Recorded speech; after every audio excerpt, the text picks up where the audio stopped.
Ahí. Vamos, vamos, vamos. Amén. Gracias, Señor.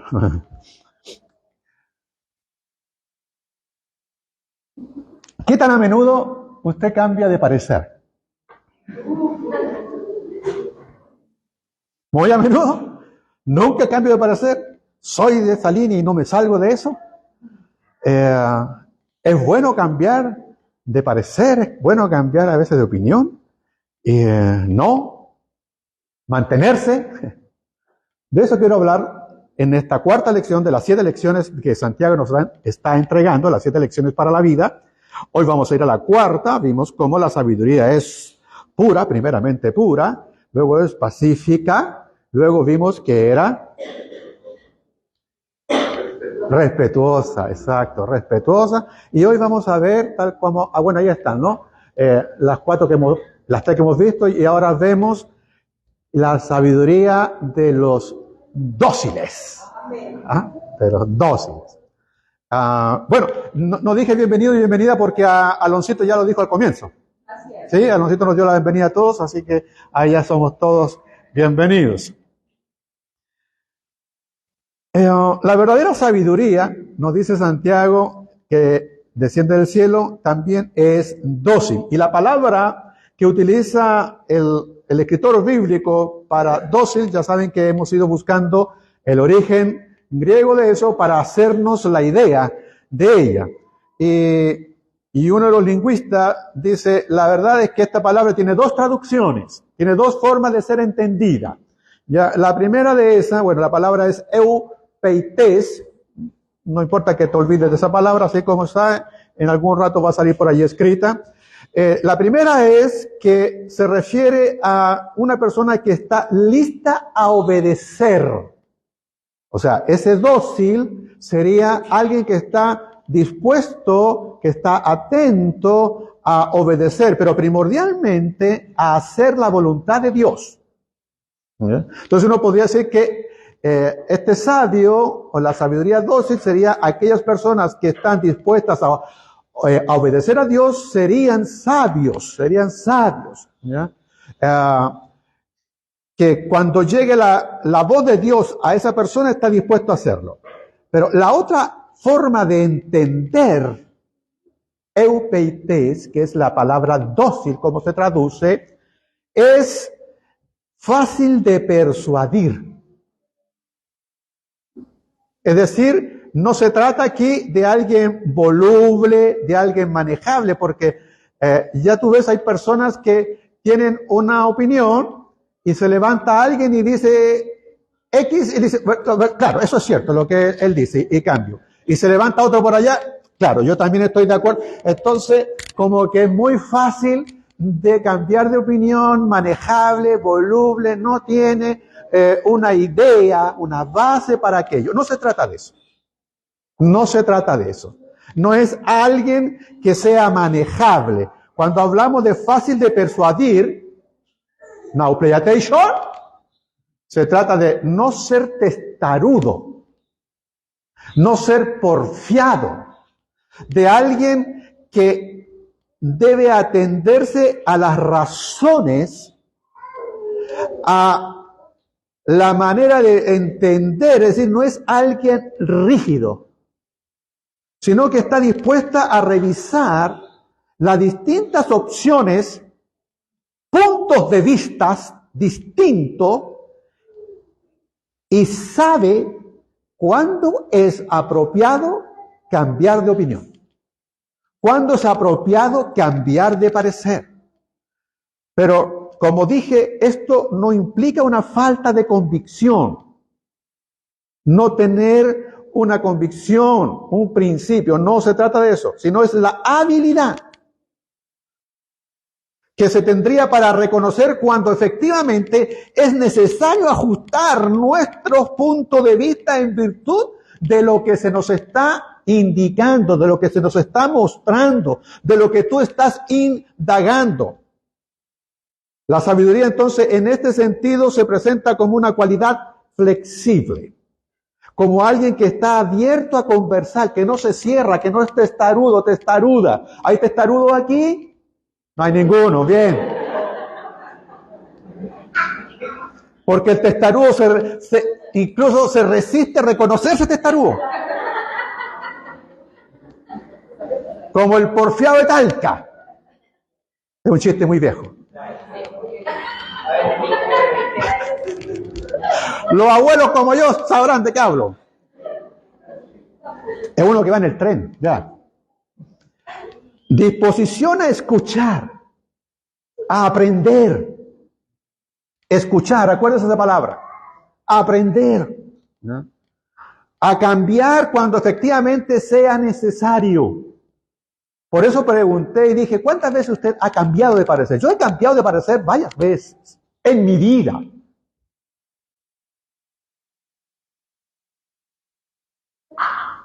¿Con el objetivo de qué? De alcanzar una comprensión más entendida, más profunda, y cosas que yo decía y predicaba a comienzo de mis años de cristiano, que hoy día digo yo, ¿cómo poder ser capaz que yo dijera cosas como esas?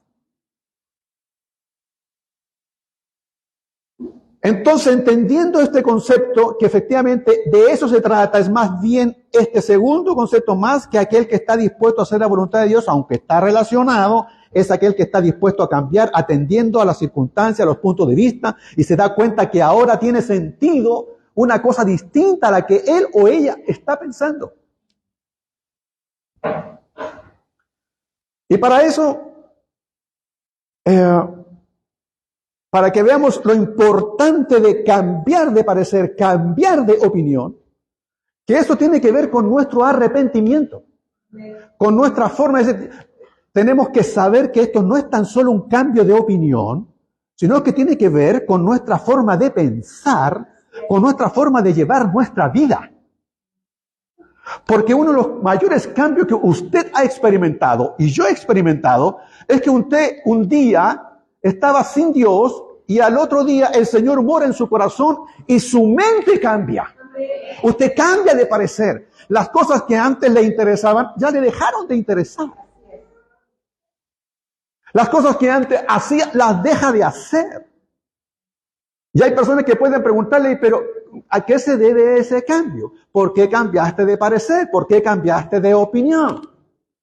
La palabra para arrepentimiento, que es metanoia, el arrepentirse no es dolerse por lo que uno hace, sino que uno cambia de parecer, cambia de vida, cambia de pensamiento. Metanoia, cambia de pensamiento.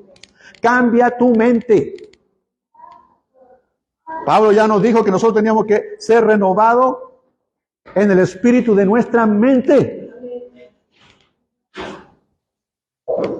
Así que de nuevo, ¿cuántas veces cambia de parecer? Jesús cuenta una historia que nos relata, o el Evangelio de Mateo en realidad y de Lucas cuenta una historia que nos relata cómo es la generación en tiempo de Jesús. ¿Cómo es la generación nuestra hoy? Nuestra generación, la de nuestros hijos o mi generación, es una generación creyente, es una generación que está dispuesta a las cosas espirituales, es una generación que está abierta a esto o no. Cuando hemos tenido actividad evangelística, ¿te ha sido fácil poder ir y entregar un mensaje o no? Tú, antes de ser cristiano o cristiana, ¿eres alguien que fue fácil entregarte el cristianismo o no? A veces nosotros tenemos la impresión que Jesús vivió un tiempo donde su generación era una generación que estaba siempre dispuesta a creer y aceptarlo a Él. Y pensamos muchas veces cómo me hubiese gustado ser parte de esa generación del primer siglo. Pero la verdad es que la generación del primer siglo es una generación realmente malvada. Y no es mi forma de verla. No es que yo los catalogue de malvados. Jesús los catalogó así. Jesús los llamó de esa forma.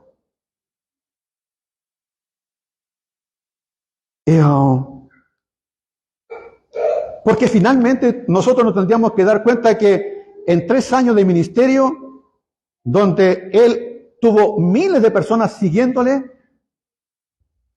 finalmente después en el minuto crucial, cuando los necesitó, lo abandonaron, sus discípulos lo abandonaron, queda solo y lo crucifican, lo matan. Pero había algo que caracterizaba a la generación de Jesús, la generación en el tiempo de Jesús. Y la característica de ellos, dice Pablo, en el libro de 1 Corintios, que ellos tenían la siguiente característica, que si había alguien que decía tener un mensaje de Dios o era reconocido como un mensajero de Dios, más aún si decía ser un Mesías, le pedían a él que hiciera una señal o un milagro. Esto es equivalente a que alguien le dijera a él, muestra tus credenciales, a ver si realmente lo eres. Los judíos hacían eso. Escribas y fariseos mayormente le pedían a estas personas que demostrara que realmente era un enviado de Dios. Entonces, cuando Jesús se enfrenta a esta solicitud, en el libro de Mateo dice que en una ocasión unos escribas y fariseos se acercaron a él y le dijeron, Maestro, queremos que nos des alguna señal acerca de ti mismo. Una señal acerca de... ¿Qué están pensando ellos? ¿Eres tú realmente un mensajero de Dios? Haz un milagrito. Haz una señal. Mira, Elías hizo descender fuego del cielo. Tú haz algo para ver si te creemos. Eso es lo que le están diciendo. Yo he escuchado de personas en nuestro tiempo, en nuestra generación, en mi generación, que dicen, si yo viera un milagro, creería.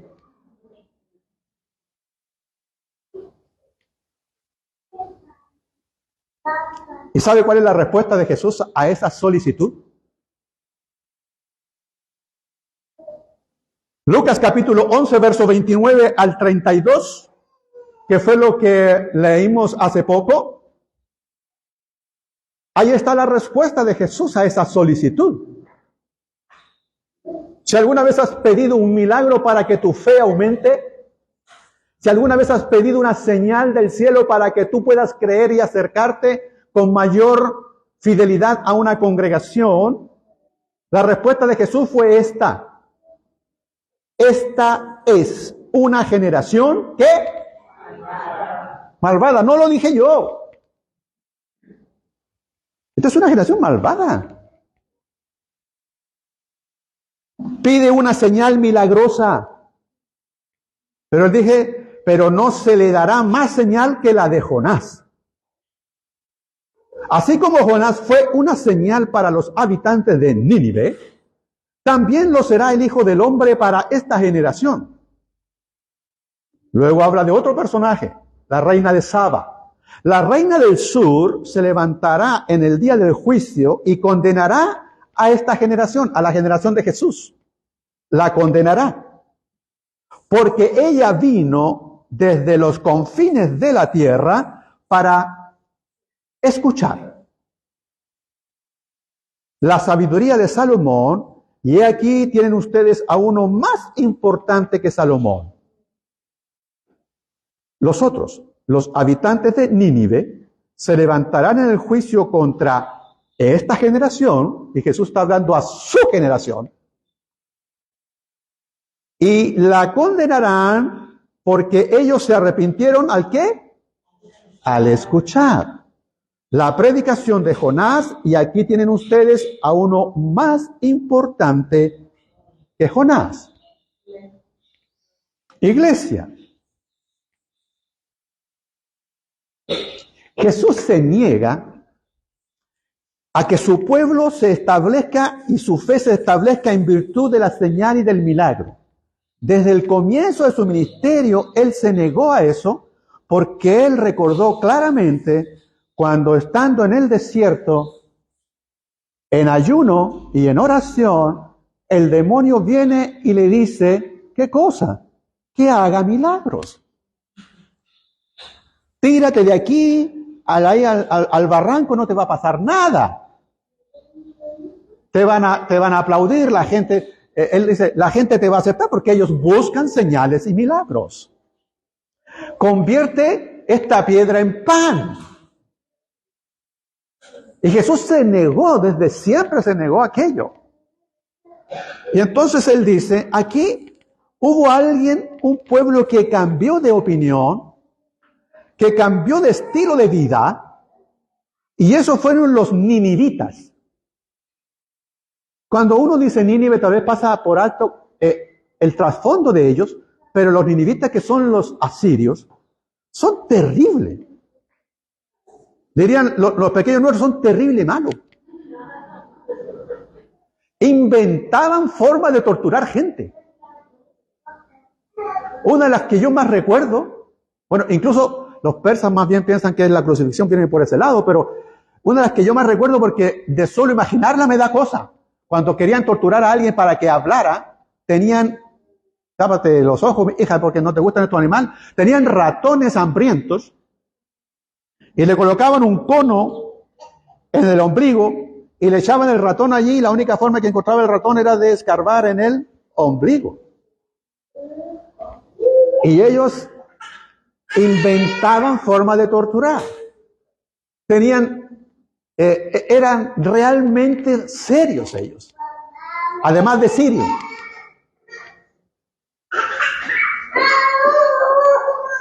Y Jonás no los quiere. ¿Quién va a querer personas como esas? ¿Quién quiere que se arrepienta gente como esa? Que cambie de opinión gente como esa. ¿Quién quiere? Esto nosotros decimos, ese no tiene vuelta. Ese que se pudra allá, que vaya a sembrar papa donde hay puras rocas. Allá mandaron a Jonás y Jonás dijo, yo no voy a ir a esos. Ni loco. Entonces Nínive queda para allá. ¿Y qué hizo Jonás? Para allá. ¿Por qué? Porque Jonás conoce a los asirios y también conoce a Dios. Y sabe que Dios es misericordioso. Y usted sabe la historia, que no la voy a contar, que la cosa es que él llega a Nínive, predica, y cuando predica, todo el día predicó, los ninivitas escucharon. Y Jonás se fue a una montañita a mirar y decía, ojalá que no se arrepientan, ojalá que no se arrepientan. No los quiere. Sin embargo, los ninivitas se arrepintieron. Cambiaron de opinión. Cambiaron de forma de pensar. Y se arrepienten.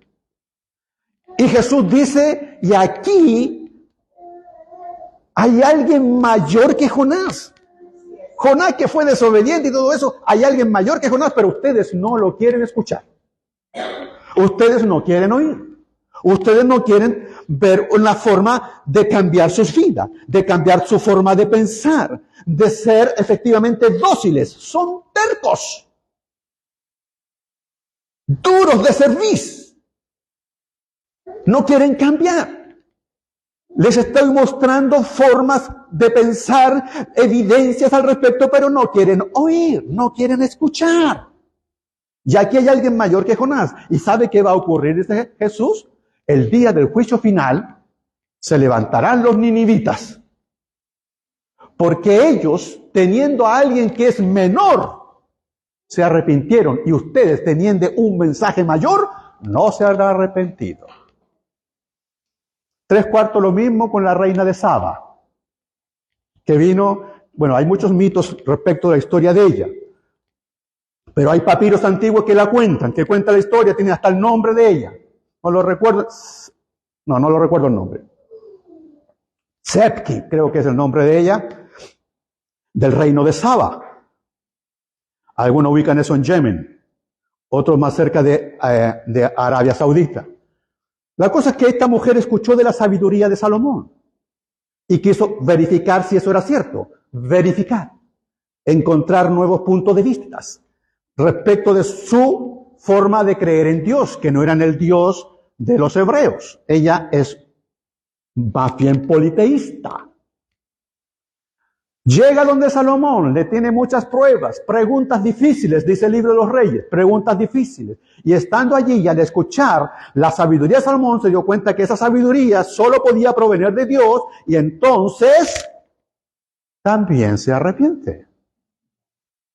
Y Jesús dice, en el día del juicio final, se levantará la reina del sur, la reina de Saba, y testificará en contra de ustedes, porque ella escuchó, y aquí, en este minuto, hay alguien más grande que Salomón. Está hablando de sí mismo, de su persona. Su persona, Cristo, Jesús, es la señal que ellos están pidiendo. Él mismo es la señal. Pero ellos no quieren cambiar de opinión, son testarudos, están las evidencias, tienen que cambiar su forma de pensar, metanoia, arrepentirse, dijo Jesús cuando comenzó su ministerio, arrepentidos porque el reino de los cielos se ha acercado.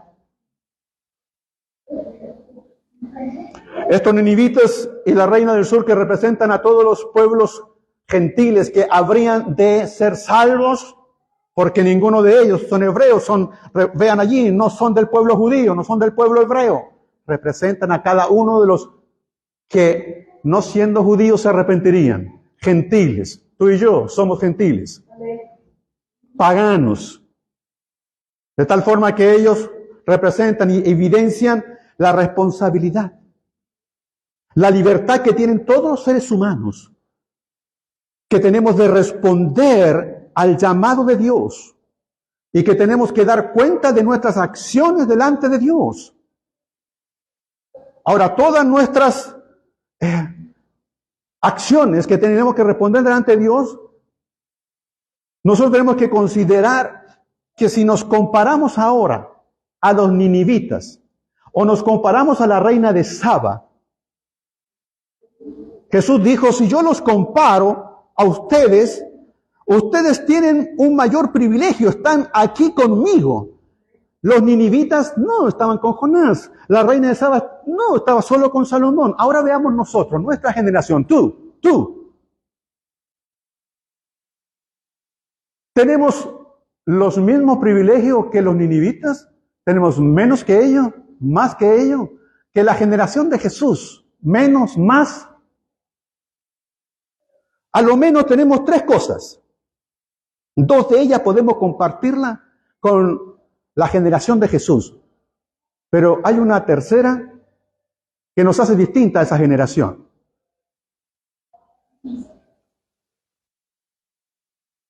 La generación de Jesús no tenía la Biblia.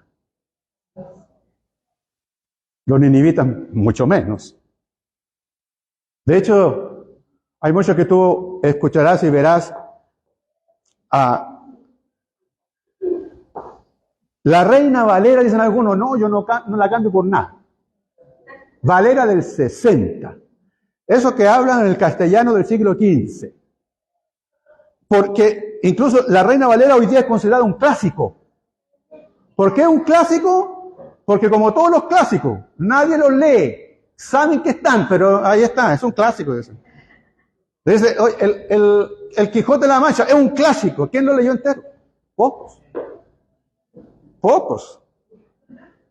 Enterito, enterito. Obligado a algunos. Y lo otro, el resumen. El Rincón del Vago, no existía, no existía.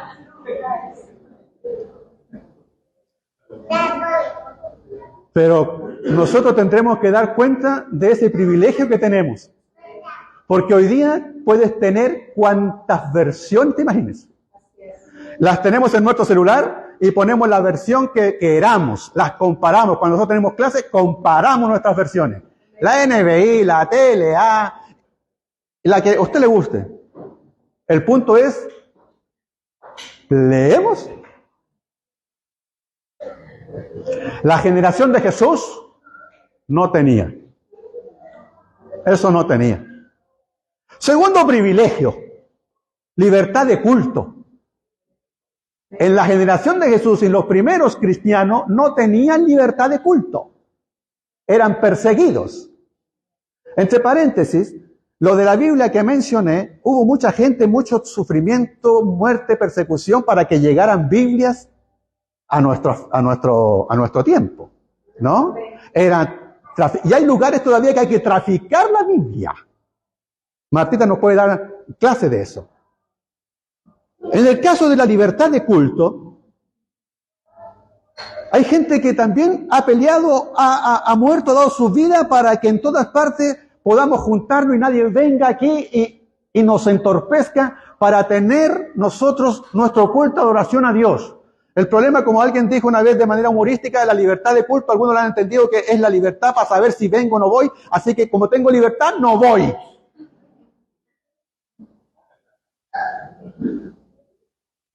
Y tendremos que dar cuenta de nuestros privilegios. Porque lo que yo no me gustaría que el día final se levantaran los ninivitas y me dijeran, no tenía yo Biblia y tenía que ni nos quería y nos arrepentimos y tú que tenías libertad de culto, tenías Biblia de todas las formas y aún así no cambiaste nunca de parecer. Siempre fuiste el mismo testarudo, la misma testaruda de siempre. ¿No podría decir los ninivitas así? Y mayormente alguien de la genealogía de Jesús que lo llamó malvado, ellos no tenían al Espíritu Santo que tenemos nosotros hoy. El Espíritu que te consuela. El Espíritu que te guía. El Espíritu que cuando tú no sabes cómo orar, Él pone palabra para nosotros cómo orar. Es nuestra fortaleza. Él es el que nos acompaña. Mire, tenemos la palabra de Dios. Nos juntamos con el pueblo de Dios. Tenemos al Espíritu de Dios. ¿Cómo no habríamos de ser mejores que los ninivitas? Mejores que los de la genealogía, de la generación de Jesús. ¿Cómo no podríamos ser mejores? Pero no. Por eso que Santiago dice que la sabiduría es dócil. Estamos dispuestos a cambiar. Pero hay quienes no. Toda responsabilidad o todo privilegio demanda una responsabilidad.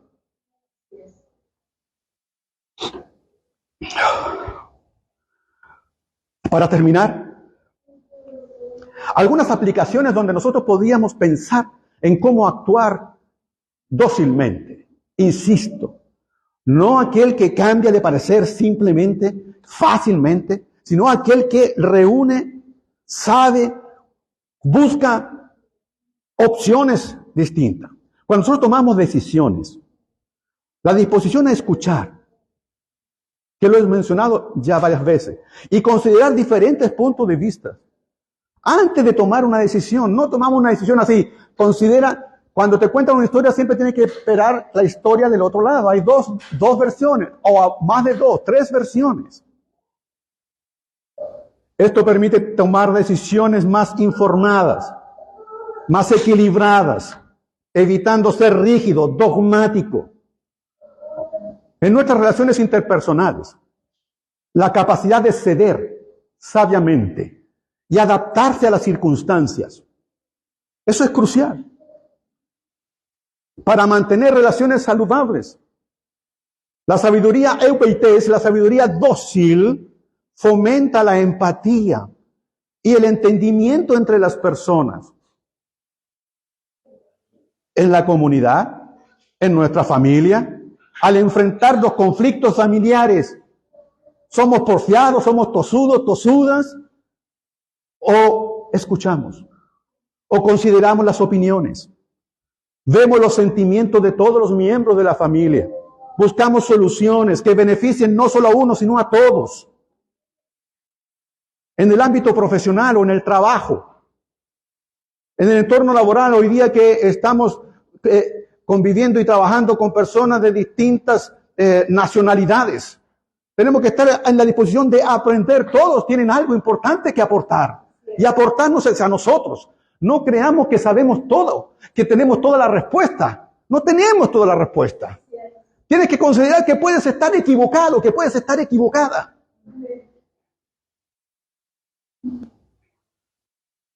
Y en la educación, los profesores, los educadores tienen que saber, tienen que practicar este tipo de sabiduría, porque deben estar abiertos a nuevas metodologías. No puede ser que el profesor se quede enseñando la misma forma que se hace siglos atrás. Tiene que abrirse a nuevas opciones. Revisar esos nuevos contextos de hoy día de la educación y de la enseñanza. Finalmente, esta sabiduría es una cualidad muy valiosa, porque puede aplicarse en múltiples contextos, como acabo de mostrarles solamente algunos. En este mundo que es constantemente cambiante, tenemos que tener esta capacidad de adaptarnos, de evolucionar. La sabiduría no se trata de aferrarse rígidamente a nuestra forma de pensar, que creemos que es nuestra opinión la única válida y de allí no nos vamos a mover. Lo que la Biblia nos enseña, eso para nosotros es intransable. Ahí está, pero hay zonas grises. Jesús es el Hijo de Dios y eso no nos podemos mover de allí. Es el único camino al Padre y eso no nos va a hacer cambiar. Esa es una verdad absoluta que la Biblia tiene, pero hay cosas que no son absolutas y tú puedes estar agarrado de ese tipo de cosas que no lo son. Esta flexibilidad nos va a permitir crecer, mejorar continuamente, tanto a nivel personal como a nivel grupal.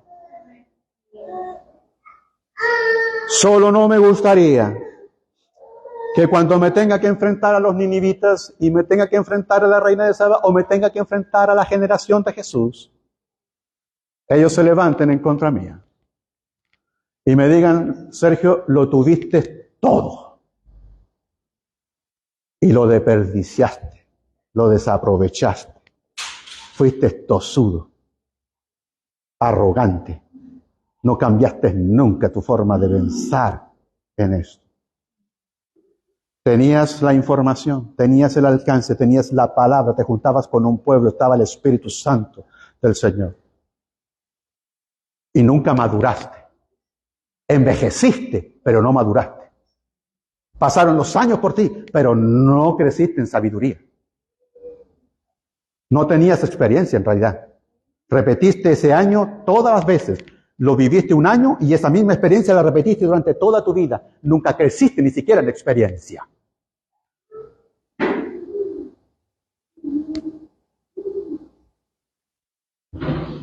¿Cómo no voy a cambiar si tengo todas estas cosas que me podrían ayudar para cambiar aquellas cosas que sé que están mal en mí? ¿Por qué voy a mantenerme en eso? ¿Por qué voy a decir, soy así, crecí así y nadie me va a cambiar? ¿Por qué voy a tener que decir eso? Es que el árbol que creció chueco, no. Dios es mi creador y ha cambiado cosas que ningún ser humano podría cambiar. Porque me ha hecho nuevo, una nueva criatura. Las cosas viejas pasan, ahora son todas hechas nuevas. Y no podré negarme a su trabajo. Y algunas de esas cosas duelen porque podar duele. Pero si podar es necesario, oh Señor, poda todo aquello que está mal en mí. No quiero ser tosudo. Padre, muchas gracias por esta sabiduría que queremos tener. La sabiduría de los dóciles, de aquellos que se dejan enseñar, de aquellos que quieren aprender, de aquellos que quieren avanzar, no de aquellos, Señor, que se nieguen, que se resisten, que rechazan, que vivimos pensando que somos los mejores y tenemos las mejores ideas. Oh Dios, ayúdanos para que esa tu palabra que está con nosotros en cualquier versión sea lo que nos alumbre. Que el juntarnos, tener esa libertad de juntarnos, es la que alimenta nuestro espíritu, y tu Santo Espíritu es quien, Señor Dios, no quien nos conduce a toda verdad y a toda justicia. Bienaventurados los dóciles, bienaventurados aquellos que tienen la sabiduría, de los que se dejan enseñar, de los que no se resisten, de que los que se entregan en tus manos, Señor. Oh Dios, acaba en mí la obra que tú has iniciado, Señor. Perfecciona la obra que en mí has iniciado, Señor. Que no sea mi resistencia, que no sea mi porfía la que detenga tu actuar. En nombre de Jesús. Amén Amén. Amén.